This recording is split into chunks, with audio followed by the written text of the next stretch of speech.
तो रेसलमेनिया 41 को होने में अब सिर्फ कुछ ही दिन बाकी हैं और इस टाइम पे सबसे बड़े क्वेश्चंस ये हैं। पहला तो ये कि क्या पॉल हेमन, रोमन रेंस और सीएम पंक को बिट्रे करके सेथ रॉलिंस को ज्वाइन कर लेंगे, और दूसरा क्वेश्चन ये है कि क्या जॉन सीना फाइनली रेसलमेनिया में अपनी 17th वर्ल्ड चैंपियनशिप को जीत पाएंगे या फिर नहीं। तो आज इन्हीं दोनों क्वेश्चंस का आंसर आपको इस वीडियो में मिलेगा और इस वीडियो में हम बात करेंगे रेसलमेनिया 41 के प्रेडिक्शंस के बारे में। तो इस वीडियो को बिना स्किप किए हुए लास्ट तक देखना। तो पहले बात करते हैं नाइट 1 के मैचेस की। तो सबसे पहला मैच है L Grande americano versus Rey Mysterio के बीच में। तो वैसे तो हमें पता ही है कि चैट गेबल ही एल ग्रांडे अमेरिकानो है, लेकिन डब्ल्यूई उन्हें एक डिफरेंट कैरेक्टर के रूप में दिखा रही है। तो अगर बात की जाए इस मैच की प्रेडिक्शन की, तो वैसे तो रे मिस्टीरियो पिछले कई सालों से रेसलमेनिया में मैचेस जीतते ही आ रहे हैं, लेकिन इसका मतलब ये नहीं है कि वो इस साल भी जीतेंगे। और चैट गेबल का ये जो कैरेक्टर है ये बिल्कुल नया है, तो इस कैरेक्टर को अगर डब्ल्यूई को एक बड़े लेवल पर लेकर जाना है तो डब्ल्यूई चैट गेबल को इस मैच में जितवा सकती है। और अगर चैट गेबल इस मैच को नहीं जीतते हैं तो चैट गेबल के इस कैरेक्टर को कोई सीरियसली लेगा भी नहीं। तो मेरी प्रेडिक्शन इस मैच में रहेगी चैट गेबल के साथ कि वो यहाँ पर रे मिस्टीरियो को हरा देंगे। इसके बाद आता है जेड कारगिल वर्सेस नियोमी का मैच। तो इन दोनों सुपरस्टार्स के बीच में ये फ्यूड बहुत ही पर्सनल है। लास्ट ईयर नवंबर में जेड कारगिल को किसी ने अटैक कर दिया था और बाद में ये जाकर रिवील हुआ था कि वो और कोई नहीं बल्कि नियोमी थी। और अपने रिटर्न के बाद से ही जेड कारगिल नियोमी को बिल्कुल बुरी तरीके से डिस्ट्रॉय करना चाहती है। और फाइनली इनका मैच हमें देखने को मिलेगा रेसलमेनिया में। और अगर बात की जाए इस मैच के रिजल्ट की, तो यहाँ पर बहुत ही ऑब्वियस रिजल्ट है कि जेड कारगिल इस मैच को जीतेगी, क्योंकि ये उनका रेसलमेनिया में पहला सिंगल्स मैच भी होने वाला है। तो मेरी प्रेडिक्शन इस मैच में रहेगी जेड कारगिल के साथ कि वो यहाँ पर नियोमी को हरा देंगी। इसके बाद आता है वर्ल्ड टैग टीम चैंपियनशिप के लिए the war readers versus new day का मैच। इस मैच की बिल्कुल ज़्यादा खास नहीं है। बाकी अगर बात की जाए इस मैच के रिजल्ट की, तो मुझे लगता है कि यहाँ पर न्यू डे जीतेगी, क्योंकि न्यू डे का अभी हमें एक नया कैरेक्टर भी देखने को मिल रहा है इस टाइम पे, और वो रेडर्स के साथ कुछ ऐसा भी खास नहीं हुआ है पिछले उस टाइम में जिसे देखकर हम ये बोल रहे हैं कि वो अपनी चैंपियनशिप को रिटेन करेंगे। तो मेरी प्रेडिक्शन यहाँ पर न्यू डे के साथ रहेगी कि वो यहाँ पर वो रेडर्स को हरा देंगे और नए वर्ल्ड टैग टीम चैंपियंस बन जाएंगे। इसके बाद आता है यूनाइटेड स्टेट्स चैंपियनशिप के लिए एले नाइट वर्सेस जेकब फार्टू का मैच। तो स्मैकडाउन के एक एपिसोड में ब्रॉन स्ट्रोमन को हराकर जेकब फार्टू ने United states championship number 1 contendership जीती थी, और रेसलमेनिया में हमें एले नाइट और जेकब फार्टू का मैच देखने को मिलेगा। और जेकब फार्टू जब से डब्ल्यूई में आए हैं उन्हें डब्ल्यूई ने एकदम स्ट्रॉन्ग वे में बुक किया है, तो ज़्यादा चांसेस इस मैच को जीतने के जेकब फार्टू के हैं। हालांकि एक चीज़ जो इस मैच के रिजल्ट को बदल सकती है वो है सोलो सिकोआ या तो यहाँ पर जेकब फार्टू की हेल्प कर सकते हैं यूनाइटेड स्टेट्स चैंपियनशिप को जीतने में, या फिर वो जेकब फार्टू को बिट्रे भी कर सकते हैं ताकि जेकब फार्टू चैंपियनशिप ना जीत पाए। और भले ही सोलो सिकोआ जेकब फार्टू को यहाँ पर हेल्प करें या फिर बिट्रे करें, मुझे लगता है कि रेसलमेनिया के बाद हमें इन दोनों की फ्यूड देखने को मिलेगी, क्योंकि अगर जेकब फार्टू चैंपियन बन जाते हैं तो भी सोलो सिकोआ को थोड़ी जेलसी हो सकती है कि मैं चैंपियन नहीं बना और ये कैसे बन गया, तो हमें इनकी फ्यूड बाद में देखने को मिल सकती है। और अगर सोलो सिकोआ ने रेसलमेनिया में बिट्रे कर दिया जेकब फार्टू को, तब तो ऑब्वियस ही है कि हमें इनकी फ्यूड देखने को मिलेगी। बाकी अगर सोलो सिकोआ वाला फैक्टर हटा दे तो मेरी प्रेडिक्शन इस मैच में रहेगी जेकब फार्टू के साथ कि वो यहाँ पर एले नाइट को हरा देंगे और बन जाएंगे नए यूनाइटेड स्टेट्स चैंपियन। इसके बाद आता है डब्ल्यूई वीमेंस चैंपियनशिप के लिए Tiffany Staten versus Charlotte Flair का मैच। शार्लेट फ्लेयर ने रॉयल रंबल मैच को जीतकर टिफनी स्टैटन को चूज किया था कि वो रेसलमेनिया में उन्हें फेस करेंगी, और इनकी ये फ्यूड बिल्कुल पर्सनल बन चुकी है। एक दूसरे की पर्सनल लाइफ को भी ये स्टोरी लाइन में लेके आ चुके हैं। हालांकि अगर देखा जाए तो इस मैच में एक तरफ है शार्लेट फ्लेयर जो कि 14 टाइम वीमेंस वर्ल्ड चैंपियन है, और दूसरी तरफ है टिफनी स्टैटन जो कि फैंस में ओवर भी है और वो डब्ल्यूडब्ल्यूई की वीमेंस डिवीजन का फ्यूचर भी है। तो अगर डब्ल्यूई ने यहाँ पर शार्लेट फ्लेयर को इस मैच को जिताया तो डब्ल्यूई फैंस इस चीज़ से बिल्कुल भी खुश नहीं होंगे, और फैंस चाहते भी नहीं है कि शार्लेट फ्लेयर इस मैच में जीतें। और मेरी प्रेडिक्शन भी इस मैच में टिफनी स्टैटन के साथ ही रहेगी कि वो इस मैच में शार्लेट फ्लेयर को हरा देंगी और अपनी वीमेंस चैंपियनशिप को यहाँ पर सक्सेसफुली रिटेन करेंगी। इसके बाद आता है वर्ल्ड हेवीवेट चैंपियनशिप के लिए जे ऊसो वर्सेस गुंथर का मैच। जे ऊसो ने रॉयल रंबल को जीता था और फिर गुंथर को चैलेंज किया था रेसलमेनिया में मैच के लिए, और इस फ्यूड में हमने ये देखा है कि जे ऊसो को अपने ऊपर डाउट था कि क्या वो गुंथर को हरा पाएंगे, और उनके लिए गुंथर एक बहुत बड़ा थ्रेट है। और इस फ्यूड में यही बड़ा क्वेश्चन रहा है कि क्या जे ऊसो गुंथर को हरा पाएंगे या फिर नहीं। लेकिन पिछले कुछ वीक्स में जब गुंथर ने जिमी ऊसो पर अटैक किया था उसके बाद हमें जे ऊसो कॉन्फिडेंट देखने को मिले थे, और उन्होंने कहा था कि अब उन्हें गुंथर से बिल्कुल भी डर नहीं है और वो गुंथर को हराएंगे और रेसलमेनिया में वर्ल्ड हेवीवेट चैंपियनशिप को जीतेंगे। तो अगर देखा जाए तो वैसे तो गुंथर एक बड़े सुपरस्टार है और बहुत ज़्यादा स्ट्रॉन्ग भी हैं, लेकिन अगर डब्ल्यूई ने इस टाइम पे जे ऊसो को वर्ल्ड हेवीवेट चैंपियनशिप नहीं जिताई तो मुझे लगता है कि आने वाले कई सालों तक जे ऊसो चैंपियनशिप जीत भी नहीं पाएंगे, क्योंकि उनके पास इस टाइम पे मोमेंटम है। और अगर जे ऊसो रेसलमेनिया में नहीं जीत पाए तो उनका मोमेंटम बिल्कुल ब्रेक हो जाएगा, और उसके बाद शायद फैंस जे ऊसो पर बिलीव ही करना छोड़ देंगे कि वो वर्ल्ड चैंपियन बन भी पाएंगे या फिर नहीं। तो डब्ल्यूई को बहुत सोच समझ के इस मैच का डिसीजन लेना पड़ेगा। बाकी अगर बात की जाए इस मैच की प्रेडिक्शन की, तो मेरी प्रेडिक्शन इस मैच में जे ऊसो के साथ रहेगी कि वो यहाँ पर गुंथर को हरा देंगे और बन जाएंगे नए वर्ल्ड हेवीवेट चैंपियन। और शायद जिमी ऊसो भी हमें इस मैच में एक रोल प्ले करते हुए दिख सकते हैं।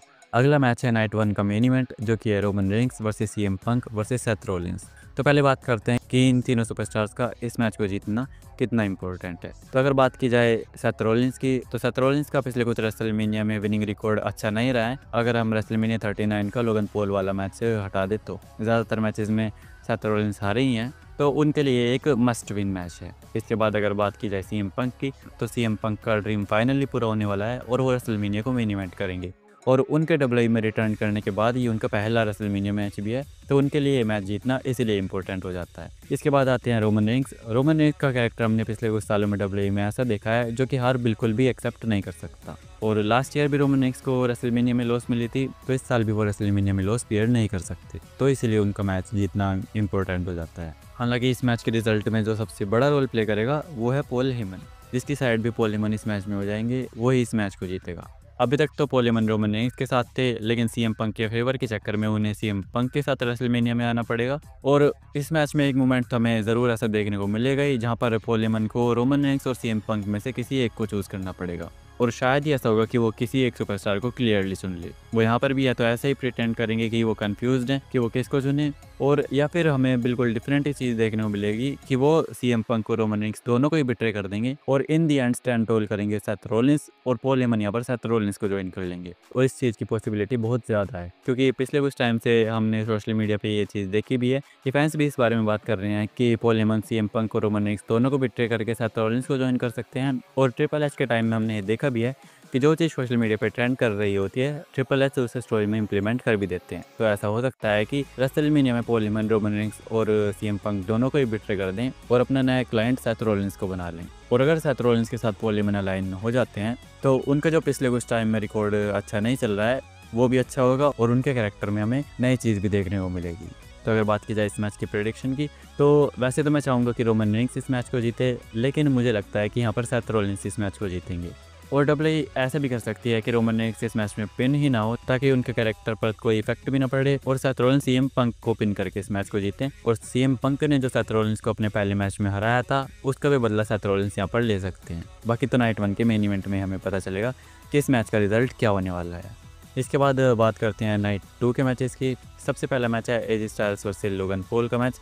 इस मैच के भी बिल्ड कुछ खास नहीं है, बस एजे स्टाइल्स ने लोगन पॉल को चैलेंज किया और ये मैच ऑफिशियल हो गया। हालांकि इस मैच से हम रेसलिंग वाइज बहुत अच्छी परफॉर्मेंस एक्सपेक्ट कर सकते हैं, लेकिन स्टोरी इस मैच की कुछ खास है नहीं। तो अगर बात की जाए इस मैच के विनर की, तो मेरी प्रेडिक्शन इस मैच में रहेगी एजे स्टाइल्स के साथ कि वो यहाँ पर लोगन पॉल को हरा देंगे। इसके बाद आता है Damien priest versus Drew McIntyre का सिन सिटी स्ट्रीट फाइट। जब इस मैच के बारे में सुना था तो ऐसा लग रहा था कि ये मैच कुछ ज़्यादा खास है नहीं, और ड्रू मैकिंटायर के लिए ये रेसलमेनिया मैच एक छोटा मैच फील हो रहा था। लेकिन जब इनकी स्टोरी स्टार्ट हुई तो थोड़ा थोड़ा स्टोरी में इंटरेस्ट आने लगा, और हमने स्मैकडाउन के एपिसोड्स में देखा भी है कि ये दोनों सुपरस्टार्स एक दूसरे को बिल्कुल डिस्ट्रॉय करते हुए आ रहे हैं। और डब्ल्यूडब्ल्यूई ने इस मैच में एक स्टिपुलेशन डालकर इस मैच को और ज़्यादा इंटरेस्टिंग बना दिया है। हालांकि अगर बात की जाए इस मैच की प्रेडिक्शन की, तो भले ही डेमियन प्रीस्ट इस मैच में ड्रू मैकिंटायर को एक टफ कॉम्पिटिशन दे, लेकिन इन दी एंड ड्रू मैकिंटायर इस मैच को जीतेंगे। तो मेरी प्रेडिक्शन इस मैच में ड्रू मैकिंटायर के साथ रहेगी। इसके बाद आता है WWE women's tag team championship के लिए Liv Morgan and Raquel Rodriguez versus Bayley और लायरा वेल्किरिया का मैच। तो रिसेंट के स्मैकडाउन के एपिसोड में बेली और लायरा वेल्किरिया ने एक गॉन्टलेट मैच को जीतकर अपनी चैंपियनशिप अपॉर्चुनिटी को अर्न किया था, और रेसलमेनिया में हमें ये मैच देखने को मिलेगा। तो अगर बात की जाए इस मैच के प्रेडिक्शन की, तो इस मैच में भले कोई भी जीते ज़्यादा फर्क नहीं पड़ेगा। डब्ल्यूडब्ल्यूई इस मैच में बेली और लायरा वेल्किरिया को भी जिता सकती है, और अगर बेली और लायरा वेल्किरिया इस मैच को जीतते हैं, तो लायरा वेल्किरिया के पास 2 चैंपियनशिप्स हो जाएंगी, एक विमेंस इंटरकॉन्टिनेंटल चैंपियनशिप और एक विमेंस टैग टीम चैंपियनशिप। लेकिन अगर बेली और लायरा वेल्किरिया इस मैच को नहीं जीतते हैं और लिव और रैकेल इस मैच में अपनी चैंपियनशिप को रिटेन करते हैं, तो ऐसा भी हो सकता है कि रेसलमेनिया में हमें बेली का हील टर्न देखने को मिल जाए, जिसके बाद हमें बेली और लायरा वेल्किरिया की फ्यूड रेसलमेनिया के बाद देखने को मिल सकती है। हालांकि इस चीज़ के चांसेस थोड़े कम हैं, और मेरी प्रेडिक्शन इस मैच में रहेगी बेली और लायरा वेल्किरिया के साथ ही कि वो इस मैच में लिव मॉर्गन और रैकेल रोड्रिगेज को हराकर नए टैग टीम चैंपियंस बन जाएंगे। इसके बाद आता है इंटरकॉन्टिनेंटल चैंपियनशिप के लिए Bron Breakker versus Penta versus Finn Balor versus Dominik Mysterio का मैच। और डब्ल्यूडब्ल्यूई ने एक बहुत ही अच्छा डिसीजन लिया है कि हमें एक मल्टी पर्सन मैच देखने को मिलेगा। और अगर बात की जाए इस मैच के रिजल्ट की, तो ब्रॉन ब्रेकर तो बहुत टाइम से चैंपियन है, तो इतना तो कन्फर्म है कि हमें इस मैच में एक टाइटल चेंज देखने को मिलेगा। लेकिन वो सुपरस्टार आखिर होगा कौन जो कि ब्रॉन ब्रेकर को डिथ्रोन करेगा। तो अगर बात की जाए पेंटा की, तो पेंटा भी WWE में नए नए आए हैं, हालांकि WWE उन्हें बहुत ही स्ट्रॉन्ग बुक कर रही है, तो उनके चांसेस जीतने के यहाँ पर हैं। लेकिन पेंटा क्योंकि नए हैं तो उनके पास अभी बहुत टाइम है और वो चैंपियनशिप जीत सकते हैं। सेम ऐसा ही केस डोमिनिक मिस्टीरियो के साथ भी है कि WWE उन्हें बाद में जाकर भी चैंपियन बना सकती है। लेकिन इस मैच को जीतना जिस बंदे के लिए सबसे ज़्यादा इंपॉर्टेंट है वो है फिन बैलर। फिन बैलर के पास काफ़ी टाइम से कोई चैंपियनशिप आई नहीं है और फिन बैलर का इस टाइम पे इस मैच को जीतना बहुत ही ज़्यादा इंपॉर्टेंट है और उनके करियर में ज़्यादा ईयर्स बचे भी नहीं है, तो अभी WWE के पास टाइम है कि उन्हें स्ट्रॉन्ग बुक किया जाए। और इस मैच में हमें फिन बैलर और डोमिनिक मिस्टीरियो के बीच में कुछ टेंशंस भी देखने को मिल सकती हैं, जो कि लीड कर सकती है रेसलमेनिया के बाद इन दोनों के बीच में एक फ्यूड की तरफ। अगर फिन बैलर या डोमिनिक मिस्टीरियो में से कोई एक यहाँ पर चैंपियन बनता है तो भी रेसलमेनिया के बाद हमें इनकी फ्यूड देखने को मिल सकती है, और अगर इन दोनों में से कोई भी चैंपियन नहीं बनता है तो भी हमें इनके रेसलमेनिया के बाद फ्यूड देखने को मिल सकती है, क्योंकि हमने पिछले कुछ महीनों में इनके बीच में टेंशंस भी देखी है। तो शायद रेसलमेनिया के बाद WWE इन दोनों के फ्यूड को स्टार्ट कर सकती है। अगर बात की जाए इस मैच की प्रेडिक्शन की, तो मुझे लगता है कि फिन बैलर ही यहाँ पर इंटरकॉन्टिनेंटल चैंपियनशिप को जीतेंगे।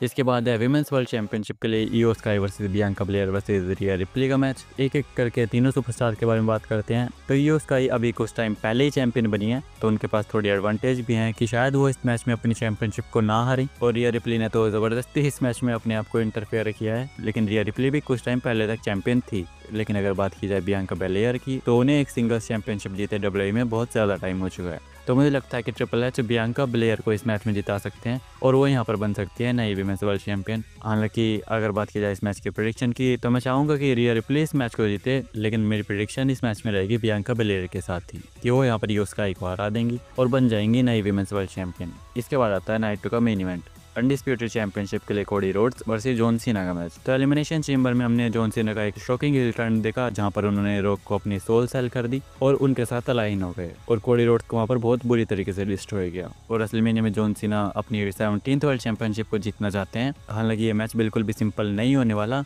इस मैच में हमें बहुत सारी इंटरफेरेंसेस देखने को मिल सकती है, जैसे कि हमने लास्ट ईयर के अनडिस्प्यूटेड चैंपियनशिप के मैच में बहुत सारे लेजेंड्स की इंटरफेरेंस देखी थी, वैसा ही कुछ हमें इस मैच में भी देखने को मिल सकता है। रोग इस मैच का पार्ट होंगे, इस चीज़ के तो 99% चांसेस हैं। इसके अलावा हमें इस मैच में स्टोन कोल्ड भी देखने को मिल सकते हैं और एक फ्लेयर भी देखने को मिल सकते हैं, क्योंकि उन्होंने कुछ टाइम पहले इस चीज़ को लेकर कहा भी था कि वो जॉन सीना को अपना रिकॉर्ड नहीं तोड़ने देंगे।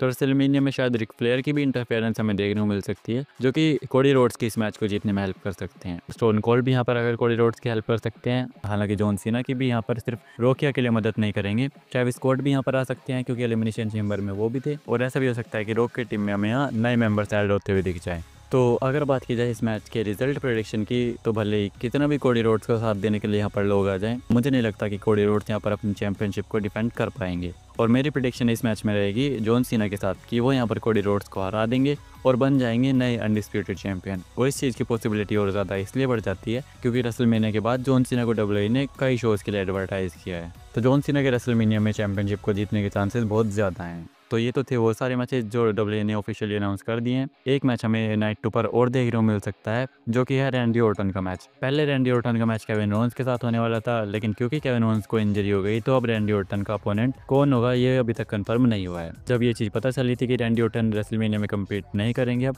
तो उन्होंने निक होल्डिस पर आरक्यू भी लगाया था, और तब से ये स्पेकुलेशंस आ रही है कि रेसलमेनिया में हमें रैंडी ऑर्टन और निक होल्डिस का भी मैच देखने को मिल सकता है। लेकिन उसके बाद हमने स्मैकडाउन के एपिसोड में देखा कि सोलो सिकोआ रैंडी ऑर्टन के बिजनेस में इंटरफेयर कर रहे हैं। तो शायद ऐसा हो सकता है कि रेसलमेनिया की नाइट 2 में हमें Randy Orton versus solo Sikoa का मैच देखने को मिले। और अगर हमें रेसलमेनिया में ये मैच देखने को मिलता है, तो इस मैच में मेरी प्रेडिक्शन रहेगी रैंडी ऑर्टन के साथ। हालांकि ऐसा भी हो सकता है कि रैंडी ऑर्टन को कोई नया ही अपोनेंट मिल जाए। बाकी इस वीक की स्मैकडाउन में शायद ये ऑफिशियल हो ही जाएगा कि रैंडी ऑर्टन का रेसलमेनिया अपोनेंट कौन होने वाला है, या फिर WWE रैंडी ऑर्टन के लिए एक मिस्ट्री अपोनेंट मैच भी बुक कर सकती है, जैसे कि हमने रेसलमेनिया 38 में सेथ रोलिंस और कोडी रोड्स का मैच देखा था। तो ये थी रेसलमेनिया 41 की प्रेडिक्शंस, और आई होप कि आपको ये वीडियो पसंद आई होगी। तो अगर ये वीडियो पसंद आई हो तो वीडियो को लाइक करना, चैनल को सब्सक्राइब करना, और तब तक के लिए ट्राइबल चीफ रोमन रेंस को एक्नॉलेज करते हुए ख़त्म करते हैं आज की इस वीडियो को। Thanks for watching.